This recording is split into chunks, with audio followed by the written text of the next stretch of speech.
El mundo antes del diluvio no era como te lo contaron. Entre 5.500 y 4.400 años atrás, la Tierra no estaba hecha para los humanos, y ese mundo existió justo antes del diluvio. La naturaleza crecía sin control y escondía un peligro constante. Criaturas colosales se movían entre bosques gigantes, mientras en las ciudades gobernaban seres que no eran del todo humanos, imponiendo su poder con mano de hierro. Este video reconstruye cómo era sobrevivir en el mundo antediluviano, convivir con depredadores gigantes, enfrentar una tecnología prohibida surgida de forma repentina y entender qué ocurrió cuando los llamados hijos de Dios descendieron a la Tierra. Ese contexto explica por qué la destrucción total fue inevitable. Salir al exterior significaba entrar en un entorno que no estaba hecho para la escala humana. Árboles tan altos que perdían su copa en la neblina formaban un techo verde de helechos de hasta 15 metros, bloqueando la luz directa. Según los registros más antiguos, la Tierra estaba envuelta por una capa de vapor que cubría todo el planeta. No era una nube común, sino una especie de invernadero global. Esta capa filtraba la radiación solar, creando una luz difusa y constante. No existían estaciones como las conocemos. No había inviernos ni veranos extremos. El clima era estable, húmedo y cálido en casi toda la superficie del mundo. Esa estabilidad permitió un crecimiento vegetal descomunal. Los árboles no crecían, se elevaban. Algunos alcanzaban alturas tan grandes que su copa desaparecía en la neblina permanente. Los helechos gigantes superaban fácilmente los 15 metros y formaban un techo verde continuo que bloqueaba cualquier rayo directo de luz. Los troncos eran exageradamente anchos. Muchos estaban huecos y eran utilizados como viviendas improvisadas, refugios o almacenes. Recolectar fruta no era una tarea simple, era una operación organizada.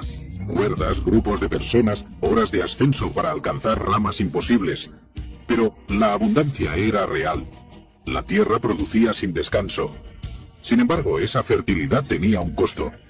Donde hay crecimiento extremo, hay consumo extremo. El suelo estaba marcado por huellas profundas, árboles derribados y zonas enteras aplastadas.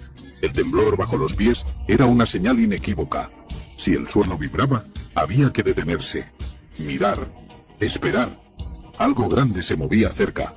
El libro de Job describe a una criatura llamada Behemoth, una bestia cuya fuerza residía en sus lomos y cuyos huesos eran como barras de hierro. La descripción coincide con grandes saurios herbívoros, criaturas colosales que pastaban en manadas. Su sola presencia alteraba el paisaje, y no estaban solos. Reptiles voladores surcaban los cielos, proyectando sombras enormes sobre aldeas y ríos. Aves de rapiña de tamaño descomunal pescaban desde el aire y en ocasiones descendían lo suficiente como para llevarse animales o niños distraídos. Por eso las aldeas tenían muros altos, techos reforzados y reglas estrictas. Nadie caminaba solo cuando la luz comenzaba a bajar. La instrucción original era dominar la creación. Pero dominar algo de 20 toneladas no era una tarea espiritual, era un desafío práctico imposible. Solo los atentos sobrevivían. Los lentos, los confiados, los distraídos desaparecían. Vivir en ese mundo era librar una batalla silenciosa cada día. Pero, paradójicamente, los animales gigantes no fueron la causa del colapso, pero seguían un orden. El verdadero caos comenzó cuando ese orden fue roto por algo que no pertenecía a la tierra. No venía del suelo, venía de arriba, algo extraño en el cielo. Un punto de luz donde no debía haberlo. Luego otro, y otro más. No se movían como estrellas, no caían como meteoros. Descendían lentamente, con control, como si eligieran exactamente dónde aterrizar. Las personas se detenían a mirar. El silencio se apoderaba de aldeas enteras. Los animales se inquietaban antes que los humanos. Y entonces, unas luces atravesaban las nubes bajas y descendían directamente sobre los centros poblados. No eran relámpagos ni meteoros. Los textos antiguos los llaman vigilantes. No porque observaran desde lejos, sino porque decidieron involucrarse. Caminaban entre los hombres como si el mundo les perteneciera. Lo primero que impactaba no era lo que hacían, sino lo que eran. Su altura superaba con facilidad a cualquier humano. 2,5 metros, quizá más. Pero el tamaño no era lo más perturbador. Su piel emitía una luminosidad tenue, constante, como metal calentado que nunca se enfría. Sus ojos brillaban incluso en la oscuridad. No necesitaban intérpretes. Hablaban todos los idiomas. Conocían nombres, historias familiares, secretos que nadie había contado jamás. Miraban a las personas como quien revisa un proyecto antiguo. No llegaron con armas, llegaron con regalos, semillas que germinaban en la mitad del tiempo, técnicas para trabajar metales que nadie conocía, conocimientos sobre las estrellas, las plantas, el cuerpo humano. Enfermedades que antes eran sentencia de muerte comenzaron a curarse. La producción agrícola se disparó. El progreso fue inmediato y deslumbrante. El libro de Enoc es explícito. Azazel enseñó el arte de la guerra, espadas, escudos, corazas. Shemyaza enseñó encantamientos y hechicería. Barakel explicó el movimiento de los astros. Fue una descarga de conocimiento que, de forma natural, habría tomado miles de años. Todo llegó de golpe. Pero el suspenso estaba en el precio. Ellos no pidieron oro, no pidieron tierras, no pidieron adoración al principio, pidieron mujeres. Génesis lo dice, vieron que las hijas de los hombres eran hermosas y las tomaron para sí. Las que quisieron. No fue una propuesta, fue una toma de posesión. Las familias observaban impotentes, no había forma de resistir. ¿Cómo negar algo a un ser que descendió del cielo, que controla fuerzas que no entiendes, que puede aplastar a un hombre con una mano? Las ciudades celebraron, las aldeas temblaron. Nadie comprendía aún las consecuencias, porque cuando los vigilantes cruzaron esa línea, algo invisible pero irreversible ocurrió. No solo se mezclaron linajes, se alteró el diseño mismo de la humanidad. Y lo que comenzó a crecer en los vientres de aquellas mujeres no pertenecía completamente a este mundo. Algo no estaba bien desde el inicio. Las mujeres elegidas por los vigilantes comenzaron a experimentar cambios que ninguna partera había visto jamás. El crecimiento dentro del vientre era anormalmente rápido. Los movimientos no eran suaves, eran violentos, dolorosos, como si algo intentara escapar antes de tiempo. Muchas no sobrevivieron al parto. Los textos antiguos describen gritos que duraban horas, cuerpos agotados, sangre en cantidades que no tenían explicación. Y cuando finalmente el nacimiento ocurría, el silencio caía sobre la habitación. No por alivio, por horror. Los bebés no nacían como humanos. Venían al mundo con cerca de 1 metro de longitud. Sus ojos se abrían de inmediato. Algunos textos dicen que iluminaban el ambiente. No lloraban como recién nacidos. Observaban. Respiraban con fuerza. Tenían hambre. Un hambre que nada conseguía saciar. Las parteras sabían, en el instante del nacimiento, que aquello no era un niño humano. No era una variación genética. Era el nuevo estándar. El resultado directo de una unión que nunca debió existir. El crecimiento era escalofriante. En pocos meses ya caminaban. A los 2 años tenían la fuerza de un adulto entrenado. Rompían objetos sin querer. Derribaban puertas. Herían a otros niños durante juegos que terminaban en tragedia. No por maldad consciente, sino por ausencia total de límites físicos. A los 5 años ya alcanzaban el tamaño de un adulto humano. A los 10 superaban fácilmente los 3 metros. En la edad adulta, muchos llegaban a 4 metros de altura. Eran titanes biológicos. Arrancaban árboles jóvenes como si fueran ramas secas. Levantaban rocas que 10 hombres no podían mover. Mataban animales salvajes con las manos desnudas. Los Nefilim aprendían rápido. Hablaban temprano. Comprendían conceptos complejos, pero no desarrollaban empatía. El libro de Enoc los describe como devoradores del trabajo de los hombres. Consumían cosechas enteras, luego rebaños, luego la fauna salvaje. Cuando todo eso se agotó, comenzaron a mirar a los humanos de otra manera. No veían personas, veían recursos. Entendían emociones en teoría, pero no las sentían. Sabían qué era el miedo, pero no lo compartían. Sabían qué era el dolor, pero no les importaba. Para ellos, un humano era algo que se podía usar, mover o eliminar. Muchos mataron por impulso, por rabia, por curiosidad. No había castigo posible. Y cuando esos híbridos alcanzaron su madurez completa, ocurrió lo inevitable. Dejaron de verse como hijos de algo. Decidieron que eran dioses en la tierra. Ya no querían coexistir. Querían gobernar. Cuando los Nefilim alcanzaron su pleno desarrollo, el mundo cambió de dueño. Eran una clase dominante. Titanes caminando entre humanos comunes, no como protectores, sino como amos. Su tamaño, fuerza y ausencia total de empatía los colocó automáticamente en la cima de cualquier estructura social. Imagina un gobernante de 4 metros de altura, con fuerza suficiente para aplastar a un hombre con una sola mano y un apetito mayor que el de 100 personas. No había policía, no había tribunales, no había posibilidad de apelación. Su palabra era ley, y quien cuestionaba, desaparecía. Génesis los llama hombres de renombre. En hebreo, Anshei Hashem. No significa héroes morales, significa figuras famosas, temidas, celebradas. Eran las celebridades del mundo antiguo, reyes, campeones, señores de guerra. Construían palacios de piedra, levantaban muros gruesos y exigían tributos constantes. Grano, animales, metales, mujeres. Estatuas colosales eran erigidas en su honor, templos donde se ofrecían sacrificios, pero pronto surgió un problema imposible de ignorar: el hambre. ¿Cómo alimentar a una población de gigantes? El libro de Enoc describe la escalada con precisión aterradora. Primero consumieron toda la producción agrícola, luego los rebaños, después la fauna salvaje. Los campos quedaron vacíos, los bosques silenciosos. Y entonces comenzaron a mirar a los humanos. Tradiciones judías antiguas dicen que desarrollaron apetito por carne humana y sangre. El canibalismo no se practicaba en secreto. Altares donde personas eran sacrificadas frente a multitudes aterrorizadas. La sangre corría como ofrenda. El miedo se volvió educación. Los niños crecían viendo esto, aprendiendo que la vida humana no tenía valor alguno. Génesis utiliza una palabra específica para describir ese estado del mundo. Lo llamo jamás. No significa violencia común. Significaba crueldad.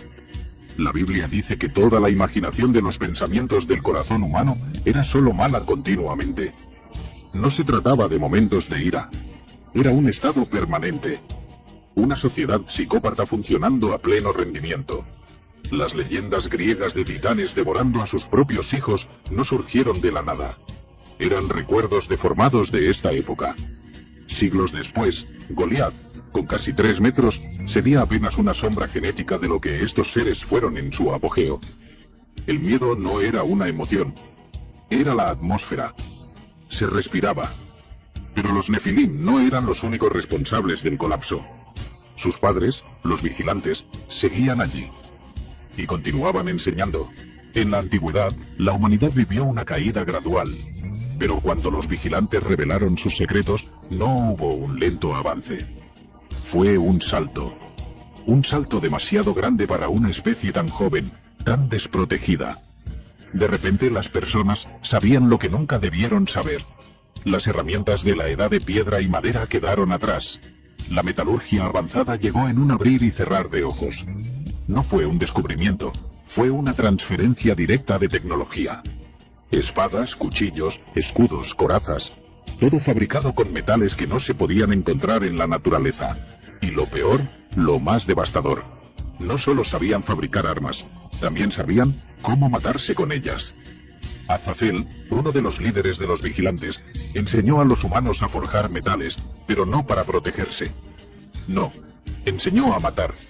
La guerra dejó de ser algo primitivo, se volvió industrializada. El metal brillaba al sol, cortaba como si fuera papel. Las batallas ya no eran luchas de fuerza, sino de tecnología.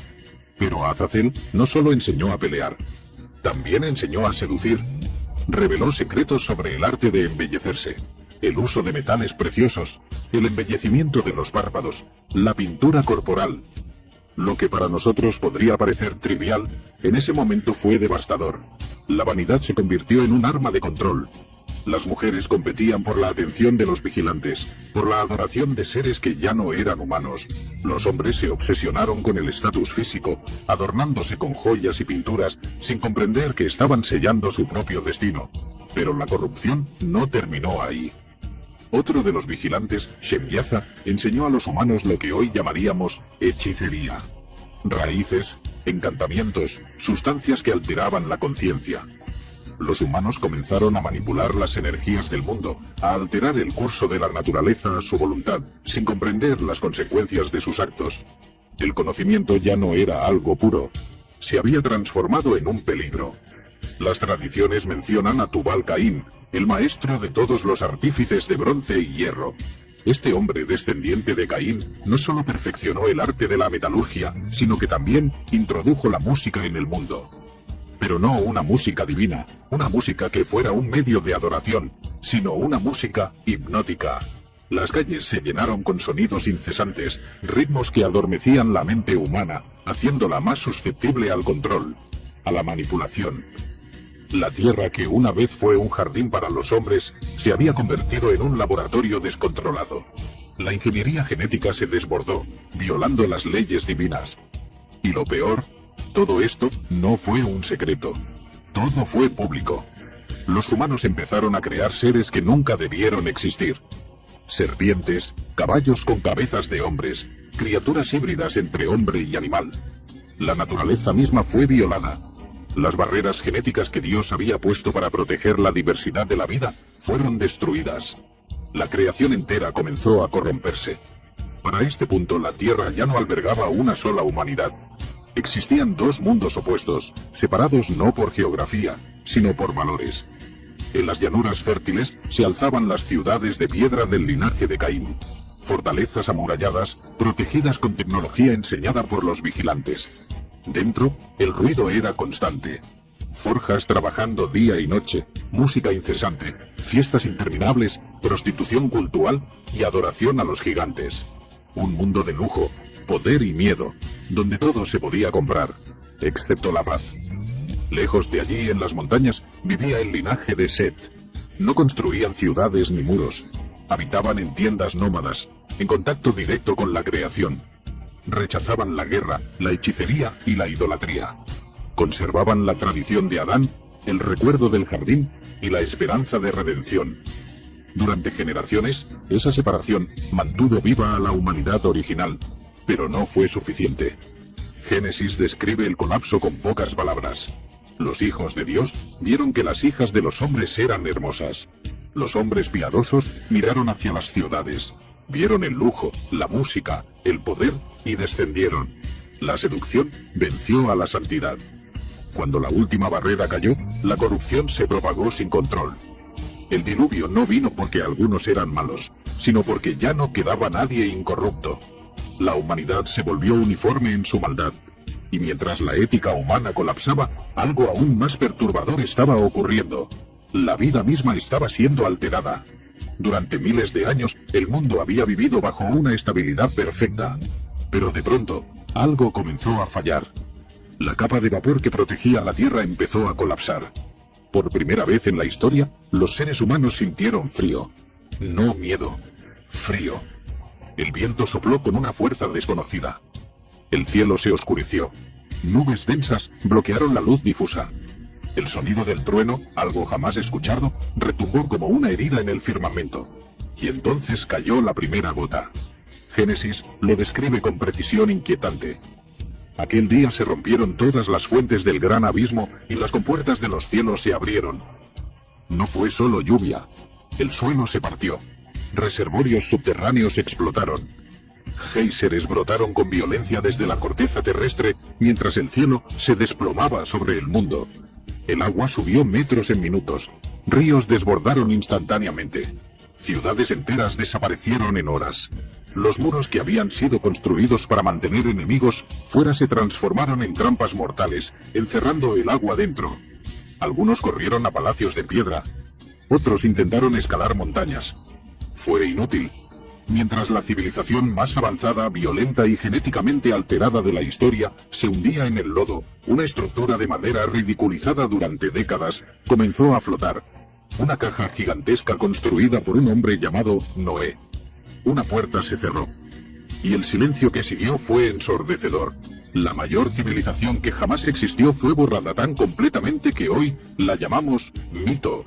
Pero sus ecos sobreviven en textos antiguos, leyendas y advertencias. El mundo antediluviano no cayó por ignorancia, sino por conocimiento sin sabiduría, poder sin límites y progreso sin ética. El diluvio no fue solo destrucción, fue un reinicio, una oportunidad para preservar lo que aún podía ser salvado. Si quieres saber cómo el Arca de Noé fue realmente construida, cómo pudo albergar tantos animales y qué secretos esconde su diseño,